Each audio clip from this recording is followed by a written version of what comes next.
Good morning, good morning! Magluluto ako ha. Ito ay pork tenderloin or lomo sa Tagalog. Yan. So ito na gagawin natin. Yan ay lilinisin ko pa. Ibig sabihin, tatanggalin ko yung mga part na hindi siya sobrang tender. Yan. Ayan. Ganyan ang paglilinis dyan. Ito nga, dapat yan eh. Tinatanggal ko pa yan eh. Try natin kung matatanggal natin ha. Yung pleated. Yan. Para talagang very tender na. Ayan. So, yan ang mga scrap. And then, ayan na. Dito tayo sa dulo umpisa. Ayan na. Slice na natin. Ayan.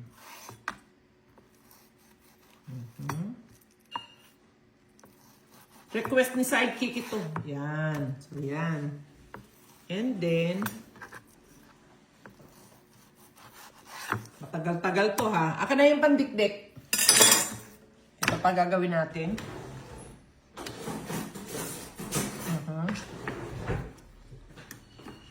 Pero ito, napakalambot na nito. Pero, ganyanin pa natin ng konti. Ayan.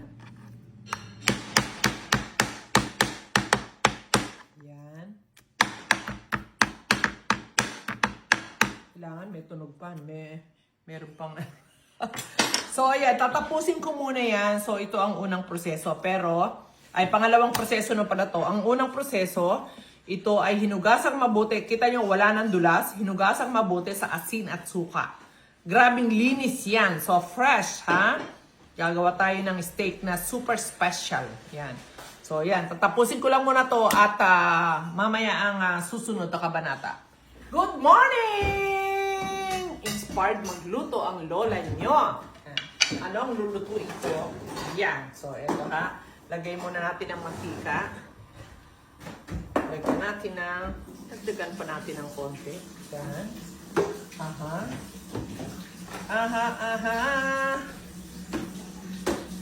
Tapos ang daming bawang. Ilang puso itong bawang? 4 na pusong bawang. So, bakit marami? Tignan natin ha, bakit siya marami.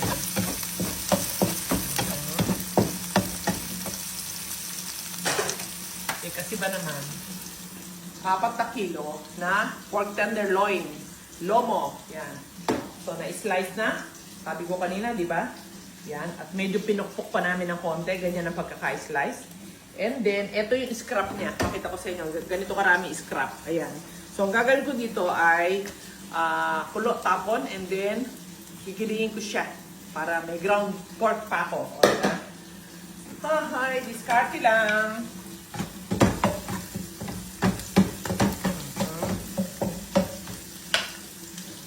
Natin ilagay si sibuyas.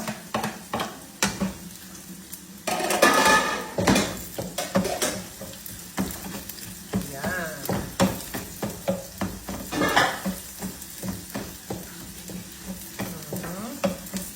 And then, ilagay na natin si ito na. Ilagay na natin si sariwang pork lomo. Sangkutsahin na natin dyan. So, sariwa, take note ha. Sabihin na, hindi siya pinakuluan. Hindi na, nilinis lang siyang maigi sa suka at asin. Nilamutak to damak. Ayan na. At sariwa. And then, lagyan na natin siya ng 2 piraso na lemon. Lagay natin. And then, lagyan natin ng garlic chili. Ayan. And then, lagyan din natin siya ng suka. Ayan. Okay.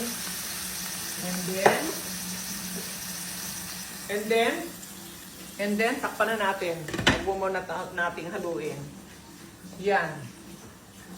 Bakit ako nagluto ngayon? Kakakain lang kagabi ng steak ni Sidekick. na ganyan din ang luto yung baka. Sabi niya, sarap talaga, di siya makamove on. Sabi niya, try mo naman yung lomo, pork. So ayan, nagpabili kami kay Utak, 4 na kilo. Tingnan natin. O, di ba?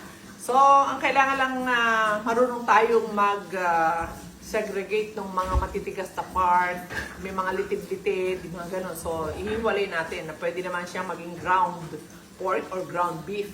So, maraming paggagamitan yon. So, ito, very, very, sobrang tender na ngayon yan. Nakita nyo. Kaya yan, hindi na matagal lutuin. And then, ano pa, darling, ang iyong request? Ako na naman ang request niya.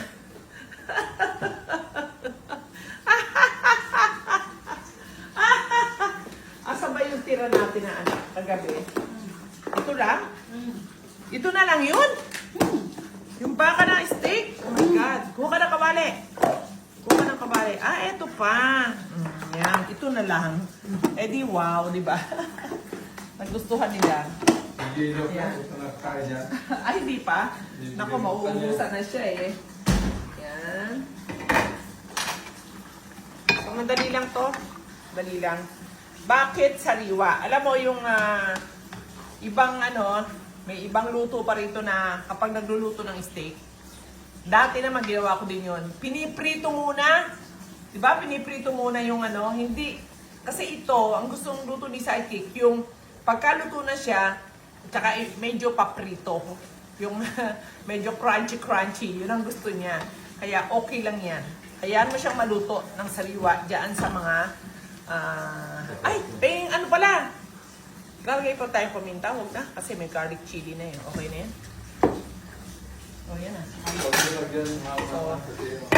So, ngayon, hintayin na lang natin, ha? Mamaya. Hati ko sila sa dalawang kawali para mas maganda luto.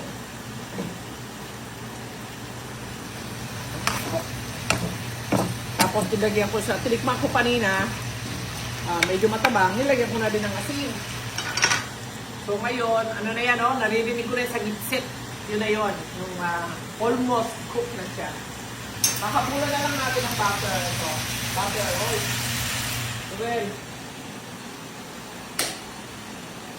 habulan na lang natin ang butter.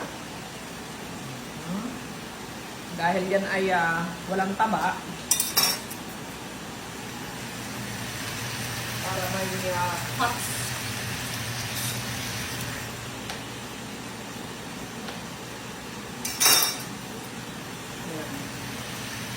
Bakit yung iba?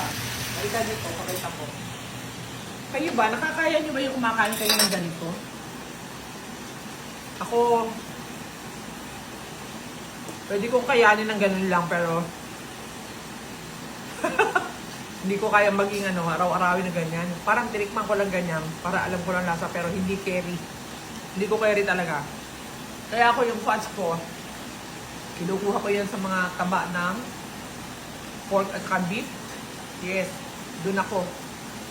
Hirap akong kumain yan eh. Iba kinakain yan eh. Fats.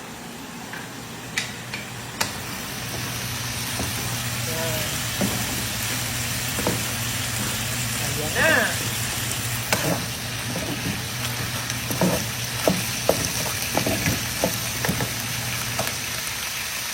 Narinig nyo yung sa gitset, diba? Wow. So ngayon, pagkakainin namin ito, pag mag-iinit ako, magluluto ako, gagawin ko dito, dadagdagan ko na lang siya ng coconut oil ulit para maprito siya ng konti. At yun naman ang gusto ni Sidekick. Tikman natin. Okay, sumasagit na. Pwede nang patayin yan. Ayos na yan. Okay, tikman natin. Tikiman time! Siyempre, walang kulay dahil wala nga toyo.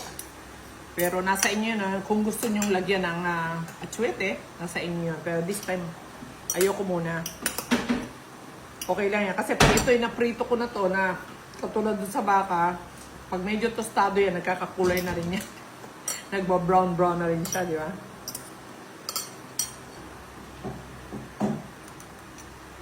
Tingnan po na, Inday, huwag mo munang isalin, Howard. Sarap. Perfect. Sarap. Sarap. Pati yung kombinasyon ng lemon tsaka suka, banayad. Pasarap. Naku. Godos na naman to kay Sai. Sisigaw na naman yun ng sarap. Sarap. Sarap. O yun lang pang-stock na namin yan. Tingnan natin. Kasi sa bahay dito, hindi talaga pwedeng wala akong stock kahit ano lang. Kasi pag biglang may mga dumadating akong bisita, lalo mga pare, gano'n. So, kailangan talaga meron akong naka-stock kahit paano. Okay, siyempre, unang-una itlog, hindi pwedeng yan ang mawawalang stock sa akin araw-araw. Ito, kung binibili ko sa SNR, yan yun. Cage-free eggs. Yan yun, ha? SNR. Yan. Ang ganda ng kanyang egg yolk. Tsaka mabango siya. Hindi siya amoy malansa. So, yun lang. Tapos, kuha kasi lalagyan. Maglalagyan natin. Come on, lagyan mo dito. Lagyan mo dito. Ano? Tapos, buhos mo yung sandali lang. Dito ka, para makuha mo yung magandang angulo. Yan Ay, sus, patawarin. Tuwad. Ayan. Okay. Isa pa.